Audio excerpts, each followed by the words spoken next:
யாரு மலை யாருக்குடா சொந்தம் அப்படிங்கிற மாதிரி மதுரை சுற்றியுள்ள பல பகுதிகளில் இந்த போஸ்டர் வைரலானதை தொடர்ந்து மதுரை திருப்பரங்குன்றம் நம்மளுடைய ஆறுபடையப்பனுடைய ஒரு வீடான திருப்பரங்குன்றம் மலையை சுற்றி கிட்டத்தட்ட ஆயிரக்கணக்கான முருக பக்தர்கள் வந்து குவிஞ்சிருக்காங்க. முக்கியமாக அந்த போஸ்டரை இப்போ நான் உங்களுக்கு டெலிகாஸ்ட் பண்ணுறேன். இந்த போஸ்டரை நீங்களே பாருங்க.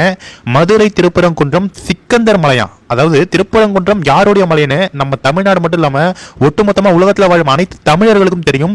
திருப்பரங்குன்றத்தில் நீ சிரித்தாள் முருகா அப்படிங்கிற அந்த பாடலு மற்றும் திருப்பரங்குன்றத்தில் நடந்த திருமணமாக இருக்கட்டும், இது யாருடைய மலை அப்படிங்கிறத ஒவ்வொரு முருக பக்தர்கள் ஒவ்வொரு ஹிந்துக்களுடைய ரத்தத்தில் கலந்திருக்கும் இந்த மலை யாருடைய மலை என்று. ஆனா இதுல அந்த போஸ்டர்ல என்ன அடிச்சிருக்காங்க பாருங்க, மதுரை திருப்பரங்குன்றம் சிக்கந்தர் மலையாம். பாருங்க, சிக்கந்தர் மலைன்னு அடிச்சிருக்காங்க. இதை படிக்கிறப்பே நம்மளுக்கு எவ்வளவு டென்ஷன் ஆகுது. மதுரை திருப்பரங்குன்றம் சிக்கந்தர் மலை ஹஜரத் சிக்கந்தர் பாதுஷா பள்ளிவாசலில் மத வழிபாட்டு உரிமையை காக்க சிக்கந்தர் மலையில் ஆடு கோழி அறுத்து சமூக நல்லிணக்கத்திற்கான சம்மந்தி விருந்து போடப்படுகிறது. மதுரை வாழ் அனைத்து மத சகோதரர்களும் இஸ்லாமிய சகோதரர்களும் திரளாக கலந்து கொள்ளுமாறு அன்புடன் கேட்டுக்கொள்கிறோம். ஹஜ்ரத் சுல்தான் சிக்கந்தர் பாதுஷா தர்கா பள்ளிவாசல் அப்படின்னு அந்த தர்கா பள்ளிவாசல் சிக்கந்தர் பாதுஷா தர்கா பள்ளிவாசல் வந்து இந்த போஸ்டரை மதுரை முழுக்க அடிச்சிருக்காங்க. இந்த போஸ்டரை பார்க்கறப்பவே நமக்கெல்லாம் எவ்வளவு காண்டாவது. அதாவது அது திருப்பரங்குன்றம் மலை வந்து சிக்கந்தர் மலையா. எந்த அளவுக்கு இவங்க இந்த போஸ்டரை வந்து எந்த தைரியத்தில் அடிச்சாங்கன்னு நமக்கு தெரியல. முக்கியமாக நம்ம தமிழர்களுடைய கடவுளான முருக கடவுளுடைய ஒரு வீடு தான் திருப்பரங்குன்றம். திருப்பரங்குன்றம் முருகனுக்கு இருக்கிற ஒரு மிகப்பெரிய வரலாறு, எவ்வளவு பெரிய வரலாறு. நம்ம தமிழ் கடவுளான முருகப்பெருமானுக்கு இந்த மலையை அபகரிக்க முயற்சி நடக்கிறதா அப்படின்ட்டு அந்த பகுதியில் வாழும், அந்த பகுதி மட்டும் இல்லைங்க, ஒட்டுமொத்தமாக தமிழ்நாட்டில் வாழும் ஒட்டுமொத்த முருக பக்தர்களுமே தற்போது கோபத்தின் உச்சியில் இருக்காங்க அப்படின்னு தான் சொல்லணும். இப்போ நீங்கள் பார்க்குற வீடியோ வந்து பார்த்தீங்கன்னா இந்த சம்பவத்தை கேள்விப்பட்டு அங்கு குவிந்த முருக பக்தர்களுடைய ஒரு பகுதி தான் நீங்கள் பார்த்துட்டு இருக்கீங்க.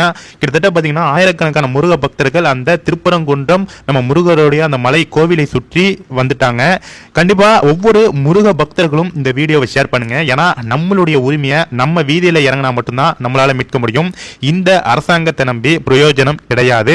நீங்க கோயம்புத்தூர்லயே எடுத்துக்கிட்டீங்கன்னா ஒரு கோவில் இருக்கும் ஏரியாவில் நான் மாட்டுக்கறி போடுவேன் அப்படின்ட்டு வீம்புக்கு நாங்கள் மாட்டுக்கறி கடை போட்டு மறுபடியும் அந்த கடையை அகற்றி இது மாதிரியே பல இடைஞ்சல்கள் இந்து கோவில்கள் இருக்கும் பகுதிகளில் பல இடைஞ்சல்கள் வேண்டுமென்றே அங்க மாமிச கடைகளை வைத்து நம்ம இந்துக்களுக்கு குடைச்சல் கொடுத்துட்டு இருக்காங்க. இது யாரு பண்றாங்க அப்படின்னு நம்ம டீட்டெயிலா போக விரும்பல. இந்த அரசாங்கம் இந்து அறநிலையத்துறை தான் இதற்கு உரிய நடவடிக்கை எடுக்க வேண்டும் அப்படின்னு நம்ம எல்லாம் கோரிக்கை வைத்தாலும் அதனால எந்த பிரயோஜனமும் கிடையாது. ஹிந்து அறநிலையத்துறையை பற்றி நம்ம எல்லாருக்குமே தெரியும் எந்த அளவுக்கு அவங்க வந்து ஒரு மோசமான ஒரு துறையாக போய் கொண்டிருக்கிறார்கள் அப்படின்னு. கண்டிப்பா இந்த விஷயத்துல ஹிந்துக்கள் எல்லாம் ஒருங்கிணைந்து நம்மளுடைய திருப்பரங்குன்றம் நம்மளுடைய முருகனுடைய ஒரு வீட்டை நம்ம வந்து மீட்க வேண்டும்.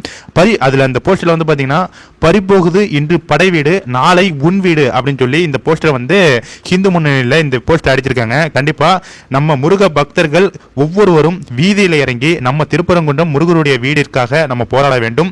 இந்த வீடியோவை ரெடி பண்றதே எனக்கு ஒரு மிகப்பெரிய ஒரு புண்ணியம் தான். கண்டிப்பா இந்த வீடியோ பார்க்கறவங்க ஷேர் பண்ணாலும் உங்களுக்கு முருக பக்தர்களுடைய அருள் கண்டிப்பாக கிடைக்கும். ஏன்னா இது நம்ம முருகருக்காக செய்யும் ஒரு சேவை, ஒரு தொண்டு. முருகருடைய வீடை பாதுகாக்க நம்ம இந்துக்கள் அனைவரும் ஒன்றிணைய வேண்டும், முருக பக்தர்கள் அனைவரும் ஒன்றிணைய வேண்டும். இன்றுமே தாமதிக்காமல் இந்த திராவிட கட்சிகளை நம்பி பிரயோஜனம் இல்லை. பாஜகவின் பக்கம் அனைத்து முருக பக்தர்களும் இந்துக்களும் பின்னாடி நிற்க வேண்டும். பாஜகவிற்கு இந்து முன்னணிக்கு நம்ம இந்துக்களுக்கு ஆதரவாக பேசக்கூடிய அனைவருக்கு பின்னாலும் நம்ம வந்து ஒருங்கிணைந்து நிற்க வேண்டும். தயவு செய்து ஒவ்வொரு ஹிந்து இந்த வீடியோவை ஷேர் பண்ணுங்க. அந்த போஸ்டர் மறுபடியும் பாருங்க. நம்ம திருப்பரங்குன்றம் முருகர் மலையை சிக்கந்தர் மலைன்னு போஸ்டர் அடிச்சிருக்கானா அவனுக்கு எவ்வளவு திமிரு இருக்கும் அப்படிங்கறத நீங்க இந்த போஸ்டர் பார்க்குற ஒவ்வொரு முருக பக்தரும் வயிறெல்லாம் எரிகிறது. கண்டிப்பா இந்த வீடியோவை எல்லாருக்குமே ஷேர் பண்ணுங்க ஃப்ரெண்ட்ஸ், மறக்காம ஷேர் பண்ணுங்க. Thank you friends.